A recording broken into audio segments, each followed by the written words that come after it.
Hi everyone, Emma from 6 Degrees of Chaos here. In this video, I'm going to take you through the edit that went into, or the behind the scenes of this image here, which I took at a storytelling shoot I did with my children at North Kilkeel Beach in Sydney over the weekend.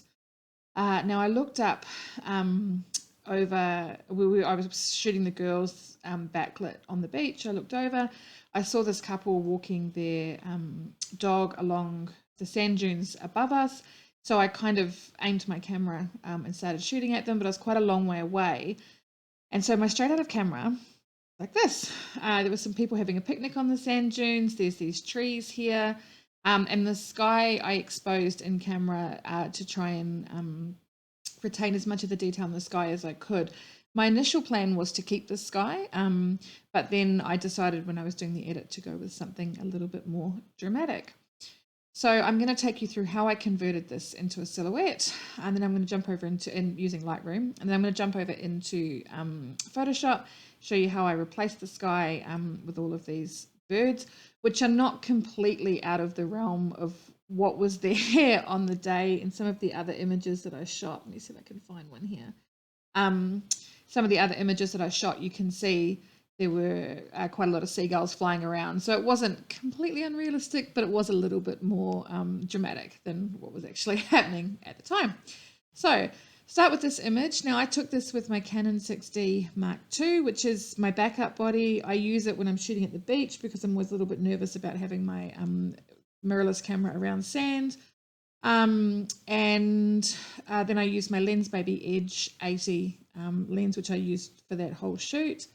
Obviously, because it's a Lens Baby lens, it doesn't record the aperture. I think my aperture for this one was about f5.6.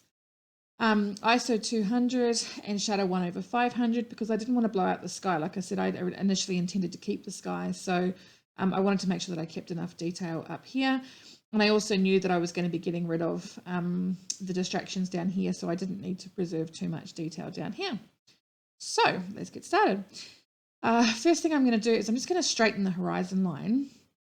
So I'm going to use the crop tool over here, and I'm just going to click on auto over here, and that'll just straighten my horizon line for me. I'm then just going to crop in a little bit. I want to keep these people on the kind of close to the thirds line there.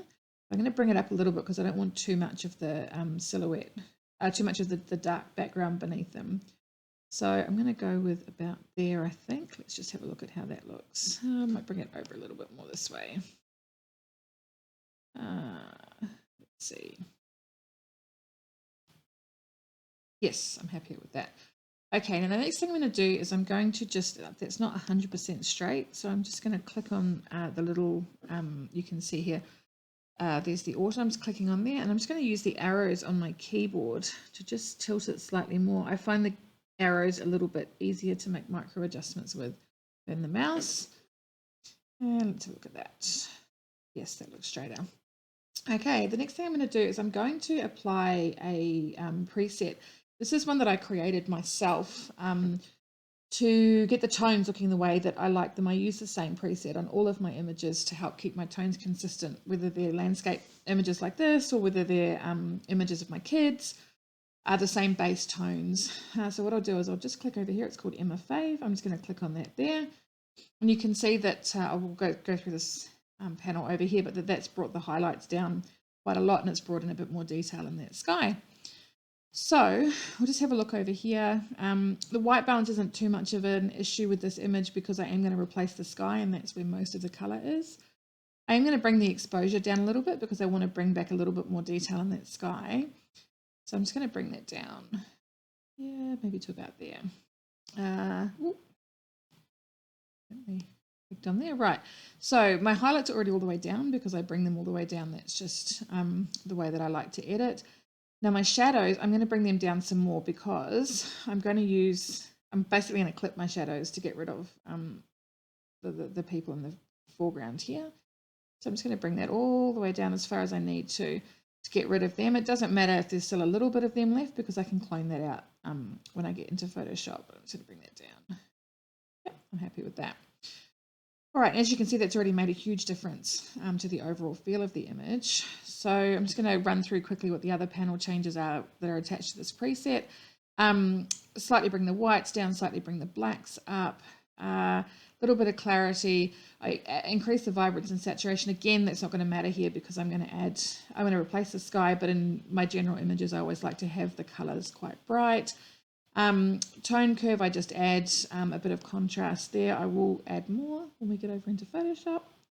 And then just some basic HSL adjustments I make, and this is what keeps my tones consistent, as with the color grading changes I make to the shadows and highlights. All the way down. I'm not going to enable profile corrections because there isn't noticeable distortion with this lens. I'm not going to use the transform tool because I've already straightened it. And it has got a, do have a little vignette on my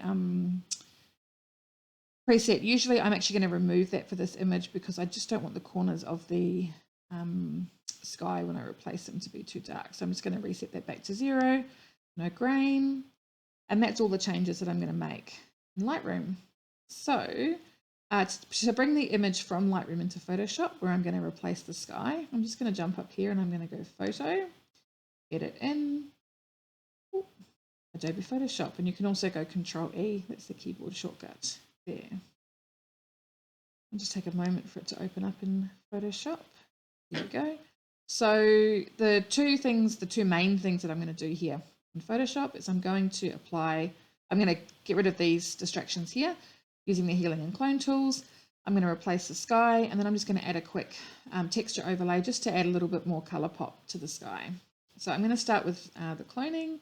To do that, I'm going to go Control J to create a duplicate layer over here, just so that any changes I make can easily be undone if I overdo it. I'm going to grab my healing tool, which is a little band-aid here. You want to make sure that you've got the spot healing brush tool picked.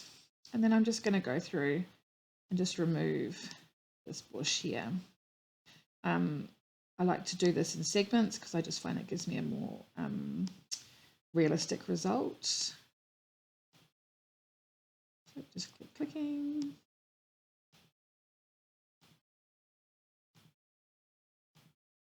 You can adjust the size of your healing brush just up here, and also the opacity and that sort of thing. But this is working for how I want it. There we go. I'll get rid of that there.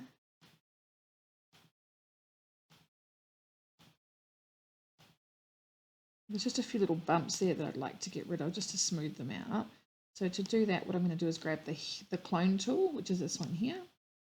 I'm going to keep it quite small, and I'm just going to grab a section from here where it is nice and smooth. I'm going to push down the Alt key, and then I'm going to click, and that'll just grab an area to sample with.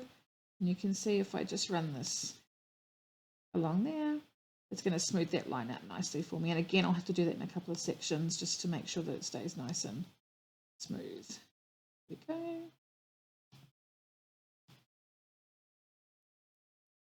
There's one little notch there, and then I think I'm done. Yes, I'm pretty happy with how that looks. Yes, pretty happy with how that looks. So that's gotten rid of those distractions. And if I click over here to turn that layer off, you can see we've just removed the distractions that were there. So to replace the sky, first of all, I'm just going to flatten. I'm going to go Layer, Flatten Image, because I'm happy with those changes. I'm not going to need to undo them, and it makes it easier to work with the sky replacement if I don't have other layers knocking around in my Layers panel. I'm going to go File. I'm going to go Edit, Sky Replacement. Now I've got the sky says in here that I would like to use. This is actually a sky that comes, I think, from the Lux Lens set. If you're looking here, there are a few default options that come with Lightroom, with Photoshop, that come with Photoshop. And then a little plus button down here will allow you to add your own sky overlays to the library. I've now got to find where that one was hiding. Where have I added it to? There, I think. Yes, that's the one. All right, so now that I've selected that sky, I'm happy with the way that the edges are down here. I'm happy with the position of the birds. I'm going to click OK to place that. If I want to make any changes to the sky, all of the options, all of the layers for making the changes, if I wanted to reduce the opacity or adjust any of those layers, I can do that over here. I'm happy with how this looks for now, so I'm just going to close that group. Now, the next thing I'm going to do is I'm going to just use a levels and curves layer to add a little bit of contrast. So I'm going to go create new filler adjustment layer down here. I'm going to go levels. I'm going to bring that one up to about there. This one up to about here. This is just going to brighten it up a tiny bit. So you'll see the difference. Just brightened up that sky a little bit. And then I'm going to do the same with the curves layer just to bring in a little bit more contrast. So I'm just going to pull slightly down there and slightly up there just to create an S curve. So you can see there. The effect is really subtle, but it just makes a difference to the overall contrast. And the last thing I'm going to do with this image is I'm just going to add a texture overlay over the top just to add some sort of extra color and give it a bit more warmth. So I'm going to go File, Place Embedded. This is a folder of textures that I got from Jessica Drossen. I love her overlays. I've got several of her texture packs. I've got her lightscaping overlays. They're really versatile. I think I'm going to go with Daydream. Obviously, I'm looking for one that's going to match sort of the tones and things I've got in here. I'm going to place that over the top. And I'm just going to change my blend mode to soft light so that I can see the effect that's had. I'm going to click the tick to apply that overlay. And when I turn it off, you can see the color that it's added to the image around the edges here when I turn it back on. Now you'll see that there is texture, obviously, because it is a texture. I don't want this texture because it looks a little bit marbly and watercolor. So I'm going to jump up here and I'm going to go Filter, and I'm going to go Blur, Gaussian Blur. I'm going to set my radius to 100 so it's super blurry, and I'm going to click OK, and that's going to apply that effect just to that layer, just to remove the blur that was there. And then I'm just going to bring the opacity down on that ever so slightly so that it's not quite so strong, maybe down to about maybe about 70%, I think. Yes. So it just gives a really subtle kind of nice purple glow to the sky. And I'm pretty happy with that. That's all I'm going to do. Take it back to Lightroom. I'm just going to go File, Save. It sometimes takes a moment or two. And then that will open it back up over here in Lightroom.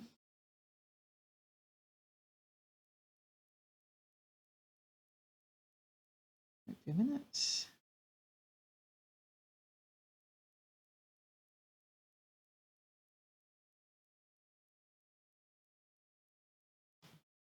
Sometimes it takes a moment. Still thinking.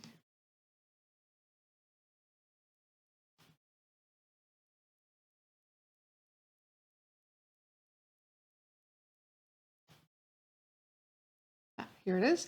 So you can see here, this is the final edit. This is what we took out of Lightroom. And let me see if I can get back.